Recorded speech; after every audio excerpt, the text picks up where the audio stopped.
अगर आपको ज़रा सा भी डाउट है कि ये आंसर राइटिंग आपके लिए हेल्पफुल होगा कि नहीं, तो मैं आपको बता दूं, मैंने 3 टाइम जो है वो मेंस फेस किया हुआ है, यूपीएससी का और यूपीपीसीएस का। तो मैं आपको पीवाईक्यू सॉल्व करा रही हूँ। मैंने मेंस के पहले काफ़ी ज़्यादा कंटिन्यू मैंने 3 ईयर जो है वो 2 ईयर जो है वो मैंने mains answer writing test series join की, प्रैक्टिस की। और मैंने जब प्रैक्टिस किया तो मैंने एक चीज़ जाना कि क्यों ना मैं इसको आपके लिए हेल्पफुल बनाऊं, ईज़िली आपके लिए रिसोर्सेज अवेलेबल हो। क्यों? क्योंकि सभी की इतनी क्षमता नहीं है कि वो परचेज कर पाएँ। तो हिंदी मीडियम की रिसोर्सेज ईज़िली आपको अवेलेबल हो। अगर आपको इन क्वेश्चंस पे डाउट होगा तो बिल्कुल मत करिए, क्योंकि ये पीवाईक्यूज़ हैं, वो यूपीएससी के हो, यूपीपीसीएस को हो या फिर एमपीपीएससी के हो, हम सभी के पीवाईक्यू सॉल्व करेंगे। जो आपको लगेगा पीवाईक्यूज क्यों सॉल्व करना है, तो मैं आपको बता दूं, जितना आप टेस्ट सीरीज ज्वाइन करके प्रैक्टिस करते हैं ना, उससे बेटर है आप पीवाईक्यूज सॉल्व कर लीजिए। कंटिन्यू 2 से 3 किसी स्टेट्स के ले लीजिए, पीसीएस के और यूपीएससी के। आपका पूरा स्टैटिक पोर्शन सब कुछ कंप्लीट हो जाएगा। तो डाउट नहीं करना है कि हम क्या सॉल्व कर रहे हैं। आपने देखा होगा कि जब आप क्वेश्चन जो है वो पढ़ते होंगे तो आपके माइंड में सबसे पहले पेन उठाने की हिम्मत ही नहीं होती है कि हम आंसर स्टार्ट कहाँ से करें। बट अगर आप कंटिन्यू इस सेशन को कर रहे हैं तो आप खुद देखेंगे इम्प्रूवमेंट काफ़ी अच्छा होगा। तो अब हम आते हैं क्वेश्चंस पे। भारत में पंचायती राज व्यवस्था की सफलताओं को सीमित करने वाली समस्याओं का विश्लेषण कीजिए। इन समस्याओं का सामना करने में 73वां संवैधानिक संशोधन कितना सफल रहा है। मैंने आपको क्या बताया है, आंसर राइटिंग सॉल्व करने में फर्स्ट स्टेप हमारा क्या होना चाहिए। सबसे पहले हमें क्वेश्चन अच्छे से पढ़ना है, हमें क्या आंसर करना है। सिर्फ ये नहीं देख लेना है कि पंचायती राज व्यवस्था, तो अब हम उसके बारे में सब कुछ बता दें, नहीं। फर्स्ट स्टेप, क्वेश्चन को ध्यान से पढ़ेंगे। क्या पूछा है इसने, पंचायती राज व्यवस्था की सफलताओं को सीमित करने वाली समस्याओं का विश्लेषण कीजिए। सफलताओं में जो समस्याएं बनी हैं उनका विश्लेषण करना। विश्लेषण मतलब होता है शब्दों में समझाना, छोटे छोटे भागों में करके उसकी बेहतर समझ बनाना। सेकेंड पार्ट हो जाएगा कि इन समस्याओं का सामना करने में, जब इन समस्याओं का सामना किया गया तो जो 73वां संवैधानिक संशोधन किया गया वो कितना हेल्पफुल रहा। तो 2 पार्ट में क्वेश्चन डिवाइड होता है। तो हम इंट्रो से स्टार्ट करते हैं। पंचायती राज व्यवस्था का उद्देश्य लोकतांत्रिक विकेंद्रीकरण स्थापित करना है, ताकि सत्ता का हस्तांतरण केंद्र से ग्राम स्तर तक हो, अर्थात ग्राम स्वराज की स्थापना। किंतु पूर्ण सफल नहीं माना गया। समस्याएं क्या थी, जो पहले पार्ट क्वेश्चन का डिमांड है। वित्तीय सहायता का अभाव, जागरूकता का अभाव, शक्तियों व कार्यों का अपर्याप्त हस्तांतरण। मैंने टू द पॉइंट लिख दिया है, आप इनको डिस्क्राइब भी कर सकते हैं अगर आपके क्वेश्चन के वर्ड्स फुलफिल करने हैं तो। प्रशिक्षण का अभाव, स्पष्टता का अभाव है, भ्रष्टाचार। भ्रष्टाचार ऐसा शब्द है जो किसी भी सिस्टम से अगर हट जाए तो वो सिस्टम उस सिस्टम से बेहतर कुछ भी नहीं होगा और हमारा विकास 100% होगा।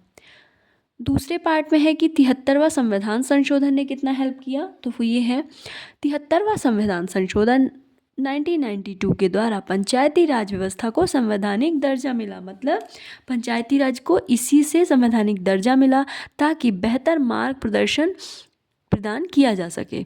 इसने त्रिस्तरीय प्रणाली को स्थायी बनाया। इसने 5 साल के चुनाव को अनिवार्यता बनाई और इसके निरीक्षण हेतु चुनाव आयोग जो है वो राज्य चुनाव आयोग का प्रावधान किया गया।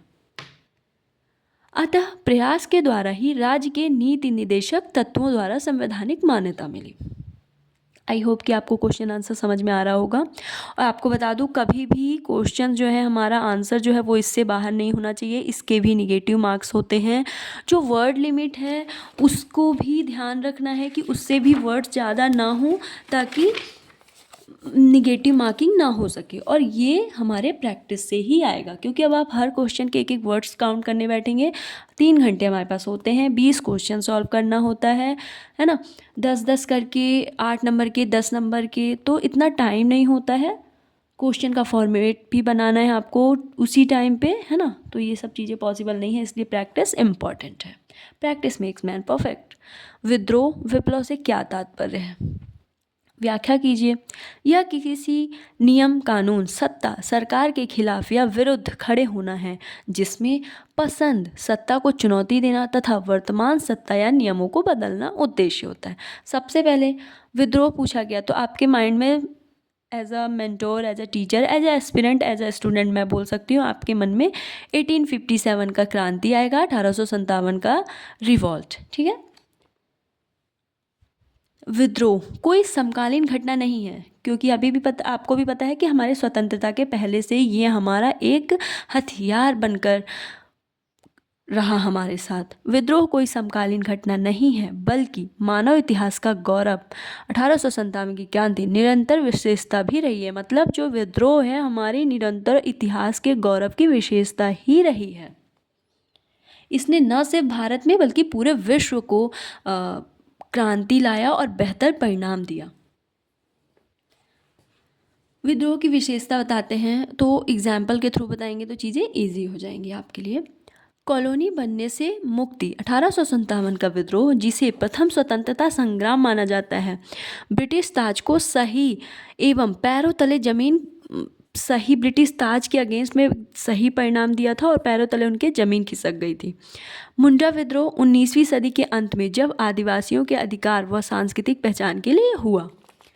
मैं सिर्फ आंसर राइटिंग में इतना इम्प्रूवमेंट आपके होना चाहिए कि सिर्फ या तो फैक्ट ना हो। कुछ लोग जैसे सिर्फ फैक्ट्स लिख देते हैं तो सोचते हैं एग्जामिनर इम्प्रेस हो जाएगा, बिल्कुल भी नहीं।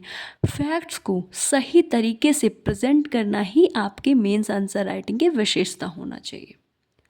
शोषण के खिलाफ जब 1917 में महात्मा गांधी द्वारा चंपारण सत्याग्रह किसानों के लिए किया गया। अब आपने हिस्ट्री में चंपारण सत्याग्रह पढ़ा, महात्मा गांधी जी को पढ़ा, बट आपने इसको अगर विद्रोह में एग्जाम्पल दे दिया तो एग्जामिनर समझ पाएंगे कि आप चीज़ों को, सब्जेक्ट्स को लिंक कर पा रहे हैं, क्योंकि आप प्रशासनिक सेवक हैं।